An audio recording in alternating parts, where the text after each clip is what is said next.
अपने कार्य को संपन्न करने के लिए कुछ भी करना पड़े, कोई भी किसी भी झूठ का सहारा लेना पड़े, कुटिलता का भी यदि सहारा लेना पड़े तो वो भी उचित ही है। साम दान दंड भेद कुछ भी करके अपना कार्य सिद्ध करने का अधिकार हर मनुष्य को, हर व्यक्ति को है।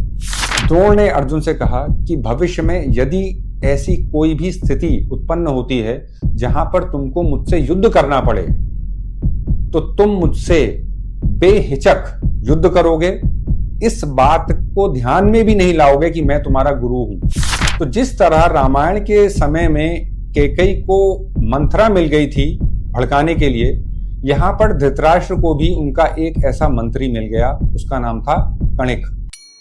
वैदिक यात्रा में आप सबका बहुत बहुत स्वागत है, बहुत बहुत अभिनंदन। राम राम। पांडवों की और कौरवों की शिक्षा पूर्ण हो चुकी है। अब ये सारे राजकुमार राज्य के काम काज में अपनी अपनी क्षमता के अनुसार हाथ बटा रहे हैं। पांडव विशेष तौर पे बड़े लोकप्रिय हैं, समस्त प्रजाजनों के बीच में, मंत्रियों के बीच में, गुरुवरों के बीच में उनकी लोकप्रियता दिन पर दिन बढ़ती चली जा रही है। पांडवों में भी युधिष्ठिर सबसे बड़ा स्नेह करते थे, बड़ा दया भाव रखते थे, बहुत आज्ञाकारी थे। उनकी इस लोकप्रियता को देखते हुए धृतराष्ट्र ने न चाहते हुए भी उनको ये फैसला लेना पड़ा भीष्म और विदुर की सलाह पर कि युधिष्ठिर को अब युवराज के पद पर आसीन कर देना चाहिए। युधिष्ठिर हस्तिनापुर के युवराज घोषित हुए। समस्त प्रजाजन बड़े खुश हुए इस समाचार से। समय बीतता गया। धृतराष्ट्र ने ये दबाव में आकर के कर तो दिया था, लेकिन ईर्ष्या से वो हमेशा बुरी तरह से ग्रसित रहे।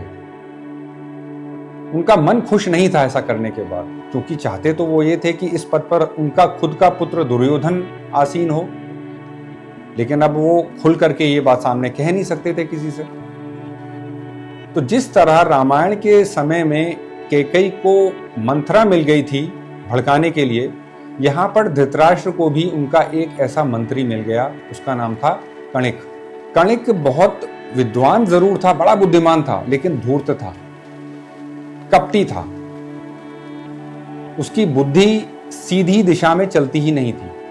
धृतराष्ट्र ने कणिक से अपने मन की बात कही कि युधिष्ठिर को मैंने युवराज घोषित तो कर दिया है, परंतु मेरा मन नहीं मानता। मेरा मन अभी भी ये चाहता है कि किसी तरह से दुर्योधन इस पद पर आसीन हो। कणिक ने तुरंत धृतराष्ट्र की बात को मान्यता प्रदान कर दी, ये कहकर के कि आप एकदम सही सोच रहे हैं, आपको ऐसा ही करना चाहिए। तरह तरह के न्याय संगत, धर्म संगत तर्क दे करके कणिक ने धृतराष्ट्र के मन में जो विचार थे उनकी पुष्टि कर दी। अब धृतराष्ट्र को कोई तरीका सोचना था कि किस प्रकार से पांडवों को दुर्योधन की राह से दूर किया जा सके। कणिक ने धृतराष्ट्र को अपनी बात का यकीन दिलाने के लिए एक कहानी सुनी। इस कहानी में एक गीदड़ होता है, एक भेड़िया होता है, एक नेवला, एक चूहा और एक शेर। ये सब पांचों आपस में मित्र थे और एक जंगल में रहते थे। इसी जंगल में हिरणों का एक बहुत बड़ा झुंड था। हिरणों का एक राजा था जो बहुत ही बलिष्ठ था, बहुत तेज भागता था। ये सब किसी न किसी तरह से इस हिरण का शिकार करके, उसका वध करके उसके मांस को खाना चाहते थे, परंतु ये हिरण बहुत तेज भागता था, इनकी पकड़ में नहीं आता था। तो ये पांचों बैठ करके मंत्रणा कर रहे थे कि किस तरह से ऐसा क्या किया जाए कि हम इस हिरण का शिकार कर सकें।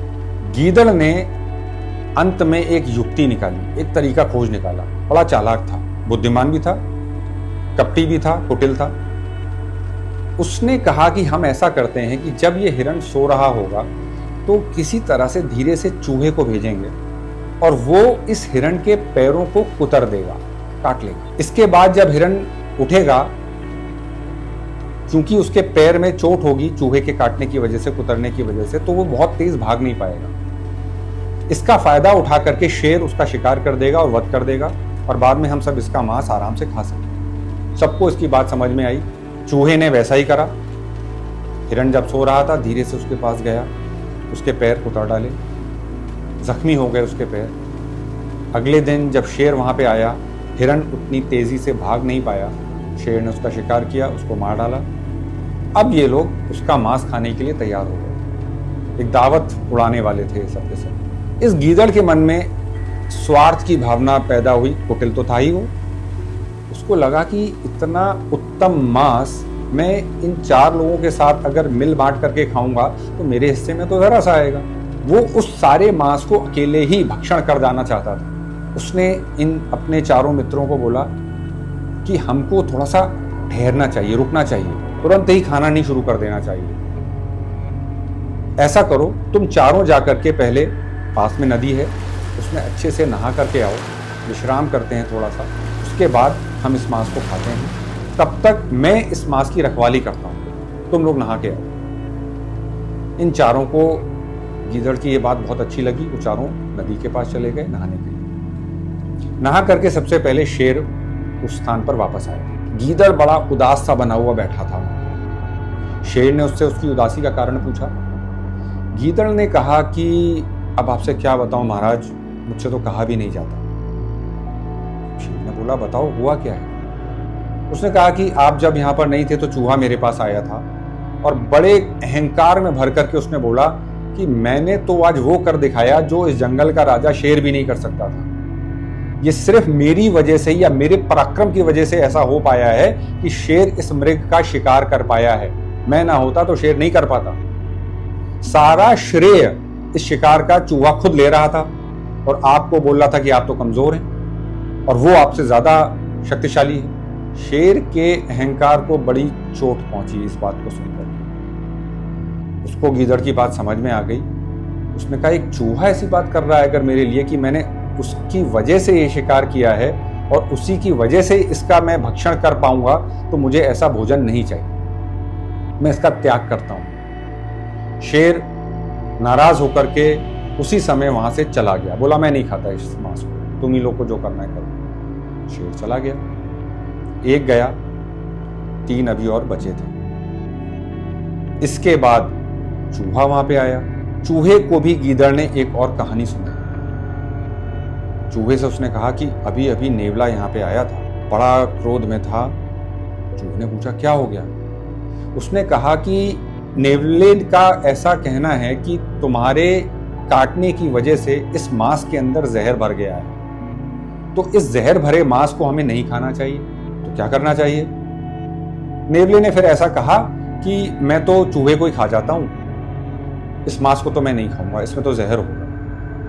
तो वो तुमको खाने के लिए ढूंढ रहा है तुमको। गीदड़ ने चूहे को ये कह के डरा दिया। चूहा बहुत डर गया, वो भी डर के भाग गया वहां से कि अपनी जान सबको प्यारी होती है। इसके बाद आता है वहां पे भेड़िया। भेड़िया जब वहां पे आया, उसने ना तो शेर को देखा ना उसने चूहे को देखा। उसने गीदड़ से पूछा कि भाई ऐसा क्या हो गया?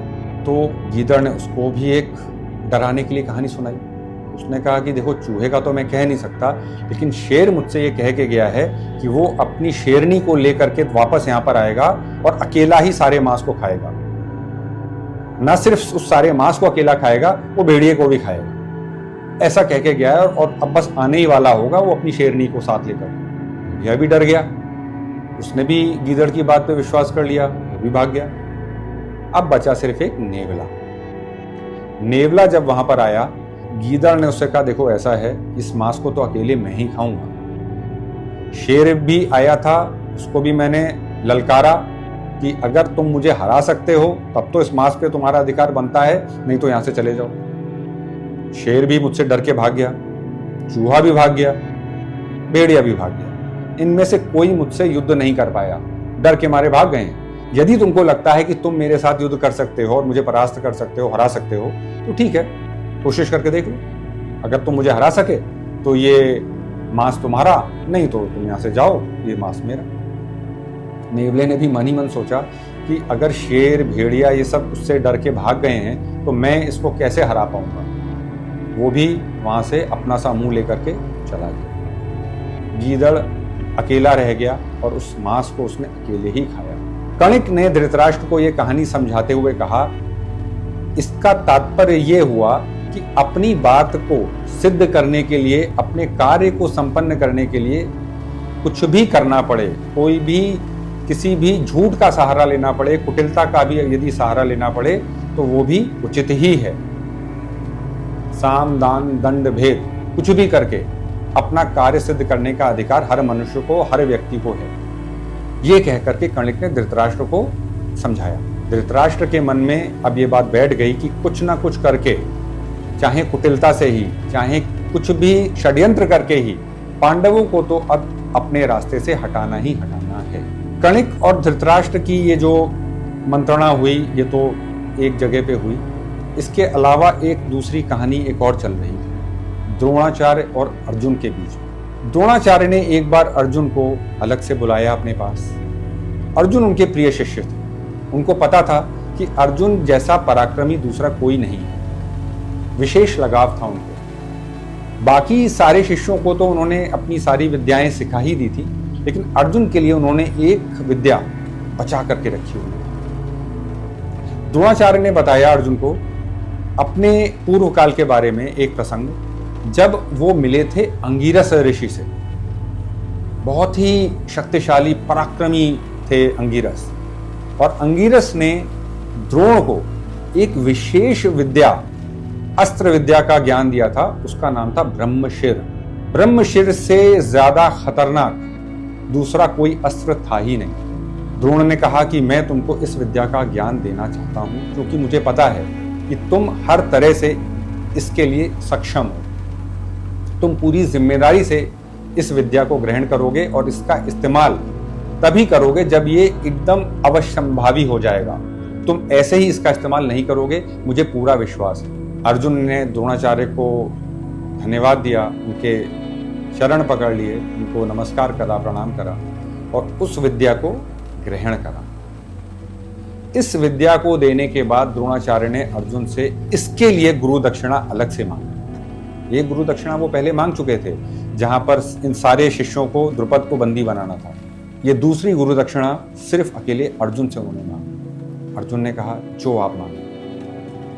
तो द्रोण ने जो उनसे मांगा अर्जुन से गुरु दक्षिणा में, उसको जान करके हमें पता चलता है कि किस प्रकार की दूरदर्शिता रखते थे द्रोण। द्रोण ने अर्जुन से कहा कि भविष्य में यदि ऐसी कोई भी स्थिति उत्पन्न होती है जहां पर तुमको मुझसे युद्ध करना पड़े, तो तुम मुझसे बेहिचक युद्ध करोगे।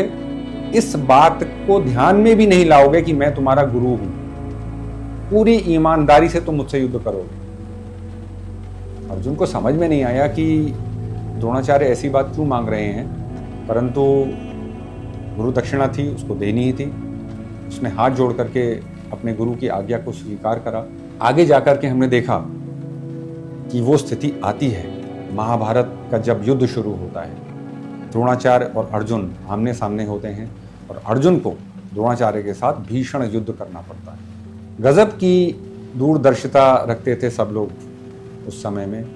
आने वाले समय में इसके बाद क्या होता है, धृतराष्ट्र किस प्रकार का षड्यंत्र रचते हैं अपने पुत्रों के साथ मिलकर के पांडवों को नुकसान पहुंचाने के लिए, ये हम अगले प्रसंग में देखेंगे। तब तक के लिए हमारे साथ बने रहें, जुड़े रहें। आप सबका बहुत बहुत अभिवादन, बहुत बहुत धन्यवाद। राम राम।